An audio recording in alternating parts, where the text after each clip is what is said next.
따라하겠습니다. 소문난 로마교회 사람들. 오늘은 지난 안디옥 교회 그리고 에베소 교회에 이어서 로마 교회를 한번 살펴보려고 합니다. 하나님께서 이 로마 교회에 담아두신 보물과 같은 메시지는 과연 무엇일까? 오늘 말씀을 통해서 주님의 음성을 듣는 시간이 되기를 주님의 이름으로 축원드립니다. 이 로마 교회는 과연 그러면 어떠한 교회였을까? 한마디로 정리해서 표현을 하면요, 소문난 교회였습니다. 소문난 교회. 로마서 1장 8절 말씀 우리 함께 읽겠습니다. 먼저 내가 예수 그리스도로 말미암아 너희 모든 사람에 관하여 내 하나님께 감사함은 너희 믿음이 온 세상에 전파됨이로다. 아멘. 여기서 전파됨이로다, 전파되었다라는 이 단어, 카탄켈로라는 이 단어는 소문났다는 겁니다. 훨씬 가까운 의미가 소문났다. 어떤 소문입니까? 성도들의 믿음이 각처로 퍼져나갔다는 것입니다. 사도 바울은 로마서 15장에서도 이 로마교회 성도들에 대해서 이렇게 증거를 합니다. 내 형제들아, 너희가 스스로 선함이 가득하고 모든 지식이 차서 능히 서로 권하는 자임을 나도 확신하노라. 너희가 스스로 선함이 가득하고 모든 지식이 차서 서로 권하는 자다. 그 시대 상황, 그 당시 로마 황제에게 어떤 총독이 보내었던 그런 문헌 자료를 보면 그 당시 로마 교회 사람들이 어떻게 살았는지를 객관적인 입장에서 바라볼 수 있습니다. 내게는 그들의 신앙이 해가 되지 않는 신앙으로 보입니다. 그들은 새벽에도 시를 교독하며 찬송하며 그리스도를 신처럼 경배합니다. 때로 그들은 이웃에게 악을 행하지 않고 선하게 살기로 약속합니다. 때로는 저녁에도 그들의 집에 모여서 포도주와 떡을 먹고 사랑을 약속합니다. 그들은 그리스도를 위해 그리고 서로를 위해 죽는 것을 두려워하지 않는 무리들입니다. 이것은 믿지 않는 자가 지금 그리스도인들의 모습을 보면서 황제에게 보냈던 서신의 객관적인 내용입니다. 특히 로마서 16장을 보면은요, 다른 서신서에서는 볼 수 없는 독특한 내용이 나옵니다. 그것은 바로 바울이 동역자들에게 보내는 문안하는 내용들인데, 거기에는 자그마치 26명의 사람 이름이 등장을 합니다. 한번 생각해 보십시오. 바울은 지금 로마 교회에 한 번도 가보지 않았습니다. 로마를 세우지 않았어요. 그런데 지금까지의 모든 서신서를 다 통틀어도 지금 이 로마서에 등장하는 것만큼 많은 사람들을 언급한 서신서는 전혀 없는 겁니다. 이것은 무슨 의미일까요? 로마 교회를 소문나게 했던 것은요, 이 로마 교회를 소문나게 했던 그 핵심은 뭐냐면 이 사람들이었던 거예요. 사람들. 여기에 기록한 한 사람 한 사람들은요, 모두가 놀랍게도 헌신된 일꾼들이었어요. 바울은 이름만 들어도 너무나 고맙고 이름만 들어도 사랑스럽고 생각만 해도 눈물 나는 사람들, 그 사람들의 이름을 쭉 나열하고 있는 것입니다. 로마 교회는 헌신된 일꾼들로 가득 찬 교회였다. 이것이 바로 로마 교회의 가장 큰 특징이었습니다.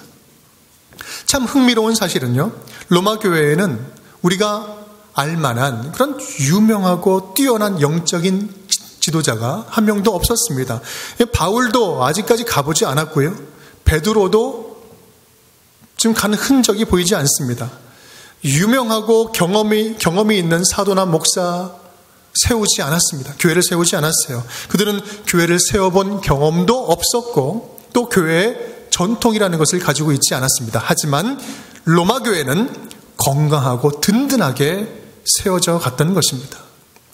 로마 교회는요, 뛰어난 목회자가 있는 것이 아니라, 목회자가 있는 교회가 아니라 훌륭한 성도들이 가득한 교회였어요. 평신도 리더십으로 건강하게 세워진 교회였던 것입니다. 우리 교회 3대 목표가 뭔지 아십니까? 첫 번째, 섬기는 교회. 두 번째, 인재를 양성하는 교회. 세 번째, 상식이 통하는 교회. 다 알지만 저에게 기회를 주시는 거죠. 예. 자, 두 번째가 무엇입니까? 인재를 양성하는 교회. 그것이 우리 교회의 두 번째 목표입니다. 바로 로마 교회와 같은 교회를 이야기하는 거예요. 우리가 지향하는 교회는 목회자 중심의 교회가 아니라, 목사님이 뛰어나가지고 막 이끌어가는 교회가 아니라, 성도들이 자발적으로 자기의 은사대로, 받은 은사대로 아름답게 섬기면서 든든하게 세워가는 교회, 이것이 바로 우리의 3대 목표 가운데 중요한 인재를 양성하는 교회의 목표라는 사실입니다. 그렇다면 여기에 나오는 이 사람들의 삶의 흔적은 어땠을까요? 그들은 어떤 일꾼들이었고 구체적으로 어떻게 헌신했던 사람들이었을까? 오늘 본문에 등장하는 몇몇 사람들을 통해서 로마 교회에 헌신된 일꾼들의 특징을 한번 살펴보도록 하겠습니다. 우리 함께 따라하겠습니다. 첫 번째, 인생을 주님께 던진 사람들. 우리 1절, 2절 말씀 함께 굵은 글씨만 함께 읽겠습니다. 내가 갱그레아 교회의 일꾼으로 있는 우리 자매 베베를 너희에게 추천하노니 이는 그가 여러 사람과 나의 보호자가 되었음이라. 아멘. 16장의 문안이 시작되면서 제일 먼저 등장했던 첫 번째 인물이 있습니다. 그는 바로 베베라고 하는 여자였습니다. 자매였죠. 베베는 포이베, 빛나다라는 뜻이고요. 갱그리아 교회의 일꾼이었어요. 지금 이 로마서를 쓰고요, 로마 교회에 전달하는 전달자가 바로 이 베베였어요. 이 여인은 비록 지금 당장은 로마 교인은 아니었지만 이 바울이 로마에 편지를 보내면서 로마 교회를 함께 세우고 섬기는 동역자로 지금 추천하고 보내고 있는 것입니다. 사실 이 편지를 전달하는 것은요, 아주 특별한 사명입니다. 아무나 할 수 있는 일이 아니에요. 아무에게나 맡겨줄 수 있는 일이 아닙니다. 공동체를 대표하는 인물이어야 되고요. 또 그 편지의 내용도 잘 알고 있어야 됩니다. 대개는 이 편지를 보내게 되면 이 보낸 그 현장에서 그 읽어주는 역할까지 했다고 합니다. 왜냐하면 글을 모르는 사람들이 있으니까. 그 읽어주면 모르는 내용이 있으면 질문하면 그 질문도 대답도 가능해야 되는 거예요. 여러분, 지금 이 서신서가 어떤 서신서입니까? 로마서 아닙니까? 바울의 서신서의 꽃 중에 꽃이에요. 그리고 바울의 복음을 가장 체계적으로 정리하고 있는 이 교리 서신서잖아요. 베베는 세계 최초, 인류 최초로 로마서 강해가 가능했던 일꾼이었어요. 신학적으로도 훈련받은 뛰어난 일꾼이었습니다. 뿐만 아닙니다. 먼 길을 오고 가려고 하면, 또 두루마리로 된 이 서신을 옮기려고 다니려면 건강해야 됐고요. 또 여러 위험들을 당당하게 맞서야 될 그 담대함도 필요했습니다. 바울은 수많은 동역자들 중에서 믿고 맡길 그 한 사람을 찾았는데 그 한 사람이 바로 여자 집사님 베베였던 겁니다. 놀랍지 않습니까? 잘 키운 여자 집사님 하나, 열 목사 안 부럽다, 이런 거죠. 바울은 이 베베의 헌신을 아주 강조하고 있습니다. 갱그레아에 있을 때부터 사역자들의 후원자요, 패트론, 보호자였다는 거예요. 부모와 같은 보호자 역할을 했다는 것입니다. 그녀가 얼마나 부유했고 또 어떤 지위에 있었는지 우리는 잘 알 수 없지만 바울의 복음전도 사역에 든든한 베이스 캠프 역할을 해줬던 것은 확실합니다. 그렇다면 이 베베는 어떻게 그런 헌신된 일꾼이 될 수 있었을까요?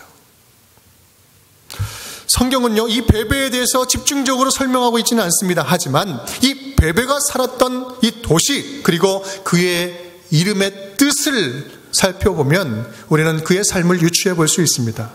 그녀가 살았던 갱그레아는요, 비너스, 이시스, 그것들을 비롯한 여러 이방의 신전들이 가득했던 곳이에요.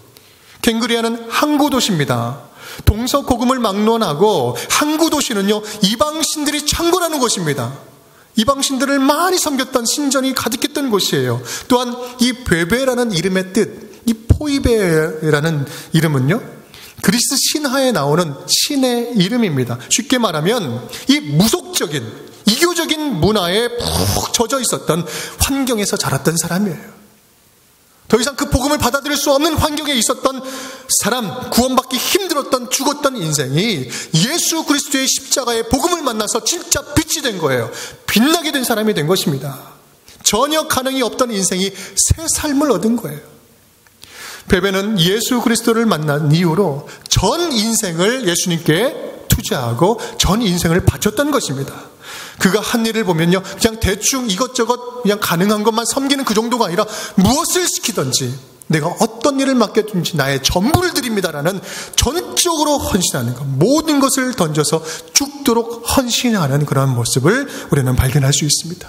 남김없이 헌신하는 거고요, 아낌없이 주님께 드리는 것입니다. 물질과 지혜와 시간과 건강과 능력과 담대함과 내가 할 수 있는 모든 것들을 주님께 드리는 것입니다. 이것이 바로 복음이 그 인생 가운데 떨어져서 불타오르는 그런 사람들의 특징인 것입니다. 바로 베베가 그랬어요. 예수님께 전 인생을 다 바치고 헌신하는 베베에게 하나님은요, 그 모든 사역들을 감당할 수 있는 능력을 부어주시고 또 위대한 이 로마서 전달자의 거룩한 사명을 베베에게 맡겨주셨습니다. 그렇습니다. 우리 하나님은요, 모든 인생을 주님께 온전히 헌신하는 자에게 당신의 전부를 맡겨주십니다. 당신의 위대한 일은요, 당신께 모든 것을 드리는 자에게 맡겨주시는 거예요. 한쪽 발만 쭉 걸치고 있는 그런 사람들에게는요, 책임 있는 일을 맡길 수가 없는 거예요. 바라기는 저와 여러분이 주님께서 어떤 일을 맡겨주시든지 믿고 맡길 만한, 믿을 만한 헌신된 일꾼들이 될 수 있기를 주님의 이름으로 축원드립니다. 하나님께 전부를 드리고 하나님의 위대한 일을 다 맡고도 넉넉하게 감당할 수 있는 쓰임받는 저와 여러분이 될 수 있기를 주님의 이름으로 축원드립니다. 따라하겠습니다. 목숨 걸고 함께 일하는 사람들. 3절 4절 말씀 우리 함께 읽겠습니다. 너희는 그리스도 예수 안에서 나의 동역자들인 브리스가와 아굴라에게 문안하라.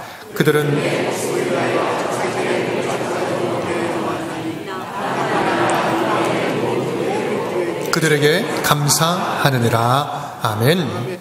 이 브리스길라와 아굴라, 이 사람들은요 원래 로마에서 살고 있었습니다. 그런데 로마 황제 클라우디우스가 로마인 추방령을 내립니다. 그래서 고린도로 한 2만 5천 명이 흩어졌는데 고린도로 이주해 갔어요. 거기에서 2차 전도 여행 때 갔던 바울을 만나게 되고 거기서 예수를 만나게 됩니다. 그리고 동역자가 돼요. 그 이후로부터는요 이제 열심히 섬기는 동역자가 되었는데 3차 전도 여행 때는 바울이 떠나갈 때 에베소에 남아서 그곳에서 또 사역을 하게 됩니다. 그런데 그들은 지금 어디에 있어요? 지금 또 로마에 있는 거예요. 언제, 그들은 왜, 어떻게 이 로마에 다시 돌아왔는지 우리는 알 수 없습니다. 하지만 오늘 본문을 보면 그들의 집은 교회가 되어 있습니다. 5절 말씀. 또 저의 집에 있는 교회에도 문안하라.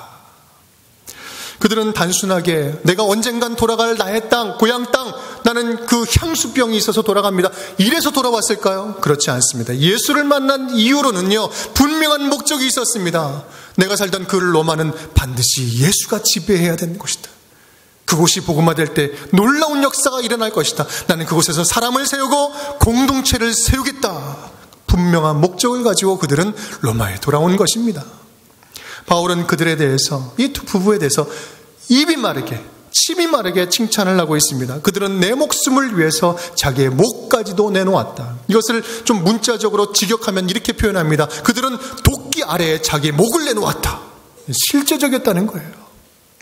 그들은 나의 동역자다라고 말합니다. 수너고스, 이 동역자의 뜻은, 이 말은요, 바울이 이 당시에 특수하게 사용했던 단어인데 점차 지나면서 이게 일반 명사화처럼 된 단어예요. 이것은 단순하게 그냥 함께 일하는 사람, 그냥 동역자, 이 정도의 의미가 아니라 이 단어는요, 복음 안에서 함께 살고 함께 죽기로 작정한 자, 이것이 바로 이 동역자 안에 담겨진 의미입니다. 브리스가와 아굴라 이 부부는 동역자의 소중함을 알았고요, 공동체의 소중함을 알았던 부부였습니다. 그들은요, 복음 안에 살아가는 자들은 결코 혼자 살아가는 자들이 아니다. 나 혼자 잘 산다고 될 문제가 아닌 것을 알았던 자들이에요. 또 홀로 살아가는 자들을 홀로 내버려두지 않는 것이 복음적인 삶인 줄을 알았던 자들입니다. 그래서 가족이 필요한 자에게 가족이 되어줬고, 부모가 필요한 자에게 부모가 되어줬고, 또 집이 없는, 갈 곳이 없는 자에게 자기의 집을 교회로 내주셔서 함께 살아가는 주의 일꾼들이 된 것입니다. 그들은 복음 안에서 함께 살아가는 법을 몸으로 실천했던 헌신된 일꾼들이었어요. 사랑하는 성도 여러분, 우리 운정교회는 얼마나 가족처럼 여기면서 우리가 함께 신앙생활하고 있습니까? 예수 안에서 우리는 얼마나 함께 불러주신 이 옆에 계신 분들, 집사님, 권사님, 동역자들, 믿음의 동역자를 아끼고 사랑하고 있습니까?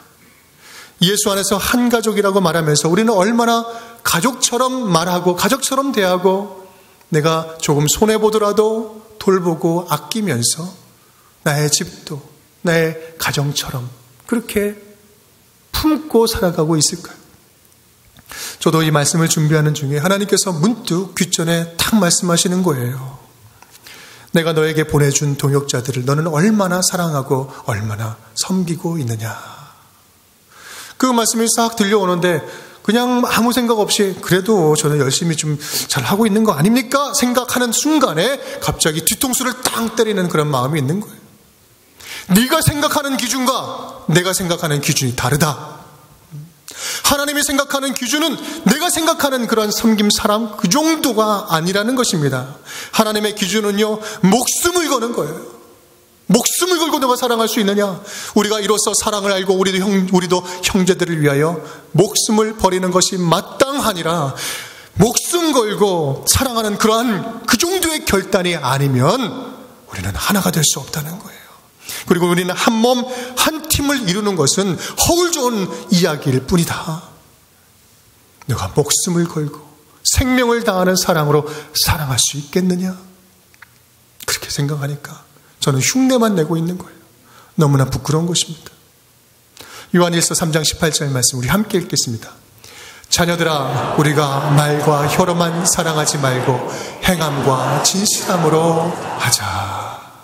아멘.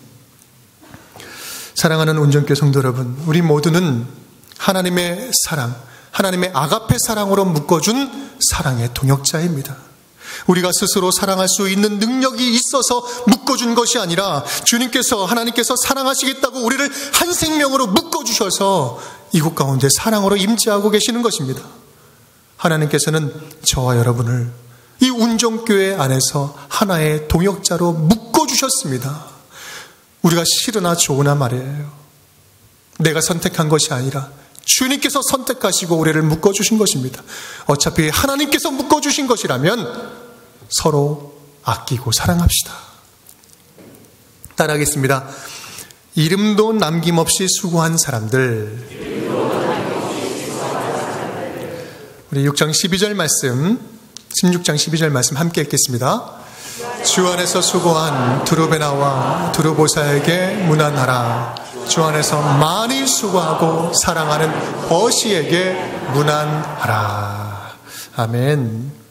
이 16장의 내용을 쭉 살펴보면 바울이 문안하는 내용들을 보면요, 수식 어구가 있어요. 그 중에 등장하는 이제 크게 두 가지가 있는데, 하나는 많이 수고하였다라는 칭찬과 또 하나는 사랑하는 누구, 이렇게 이야기를 해요. 대부분은 이 둘 중에 하나를 이렇게 사용을 하는데, 이 두 표현을 동시에 받고 있는 단 한 사람이 있습니다. 누굴까요? 조금 전에 읽었습니다.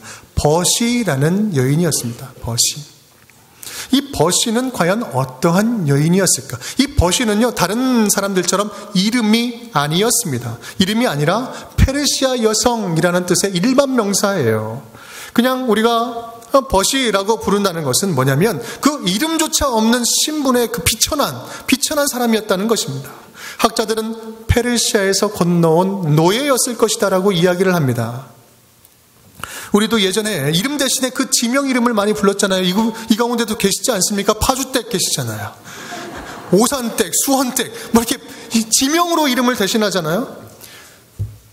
그는 이름 없이 헌신하고 수고한 정말 미천한 존재였습니다. 하지만 그의 수고는 너무나 아름다웠다는 거예요. 그의 수고는 너무나 감격적이었다는 겁니다. 바울은 특별히 이 버시에 대해서 더 각별하게 칭찬을 하고 있는 겁니다. 이 지금 버시와 함께 우리 앞부분에 먼저 또 소개한 두 자매도 굉장히 흥미롭습니다. 주 안에서 수고한 두루베나와 두루보사에게 문안하라. 어찌 보면 버시와 정반대의 사람이에요. 이 두 사람은 이 이름의 뜻을 보면 우아하다, 하나는 화사하다. 두루라는 표현이 그렇게 좀 좋은 표현이에요. 귀족적인 표현이에요. 그래서 이 이름은 귀족들이 사용했던 이름입니다. 무슨 말입니까? 이 두 자매는요, 귀족이었어요. 남부러울 것 없이 그냥 불편함 없이 살아갈 수 있었던, 향락을 즐길 수 있었던 사람이었습니다. 하지만 그들은 귀족이었음에도 불구하고 불편을 감수하고 열심히 헌신하고 수고했던 헌신된 일꾼들이었다는 거예요. 먹고 살만하면 우리 위험한 일에 투자하지 않습니다. 그냥 적당히 살려고 하죠. 하지만 그들은 그렇지 않았다는 것입니다. 이름도 없는 여인 버시, 그리고 귀족이었지만 많이 수고하고 헌신하고 불편을 감수했던 두 자매, 두루베나 두루보사.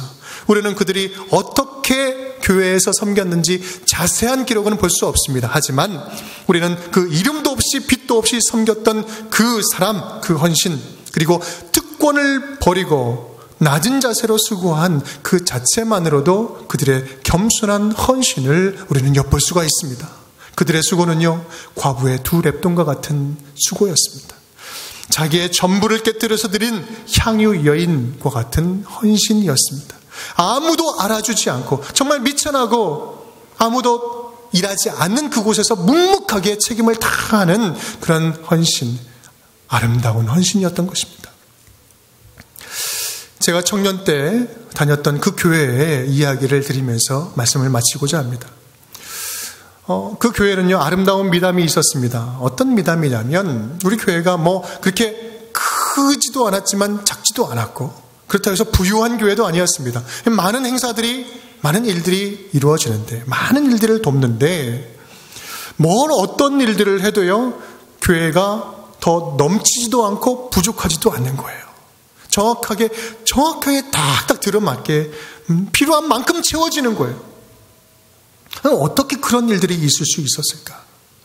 거기에는 우리 한 장로님의 헌신이 있었습니다. 그 장로님은 늘 교회 일을 할 때 이렇게 이야기하시는 거예요. 여러분, 우리 모두 열심을 다해서 최선을 다해서 헌신합시다. 그리고 주의 일에 섬깁시다. 채웁시다. 혹시 모자란 것이 있으면 나머지는 제가 하겠습니다. 그 장로님 별명이 뭔지 아십니까? 나머지는 제가 장로님이에요. 나머지는 제가 하겠습니다. 모두 주의 일에 힘씁시다. 열심히 헌신합시다. 그런데 그 헌신으로도 채워지지 않는 그런 빈 것들이 있다면 그것은 제가 채워보겠습니다. 그 장로님이 부자여서 그랬을까요? 아니요. 절대 그렇지 않습니다. 부자가 아니에요. 그 장로님이 헌신한다고 하니까 아하, 그래, 장로님이 다 채우니까 나는 조금 해야지. 사람들이 그렇게 했을까요? 아니요. 절대 그렇지 않았습니다. 오히려 그 장로님의 헌신과 모습을 보고 나도 저렇게 되겠다. 나도 그렇게 교회를 섬겨야 되는구나. 헌신된 일꾼들이 더 많아지고 교회를 더욱더 아름답게 세워갈 수 있었던 것입니다. 자기 중심의 헌신이 아니라 예수 그리스도의 중심의 헌신, 공동체를 먼저 생각하는 헌신. 보이지 않지만 빈 곳은 내가 채우겠습니다. 화려한 것은 당신들이 하십시오. 나는 보이지 않는 곳에서 묵묵하게 채워보겠습니다. 그렇게 나아가는 헌신이 있었기에 어떠한 일을 해도 부족함이 없는 충분한 은혜를 누리는 공동체로 성장할 수 있었습니다. 여러분, 로마 교회의 자랑은 교회 건물에 있지 않았습니다. 교회 전통에 있지도 않았습니다. 역사도 있지 않았습니다. 뛰어난 지도자도 없었습니다. 다만 내가 내 몸에 예수의 흔적을 지녔노라. 예수의 흔적을 지닌 헌신된 믿음의 일꾼들, 바로 그들이야말로 이 로마 교회의 가장 큰 자랑이었던 것입니다.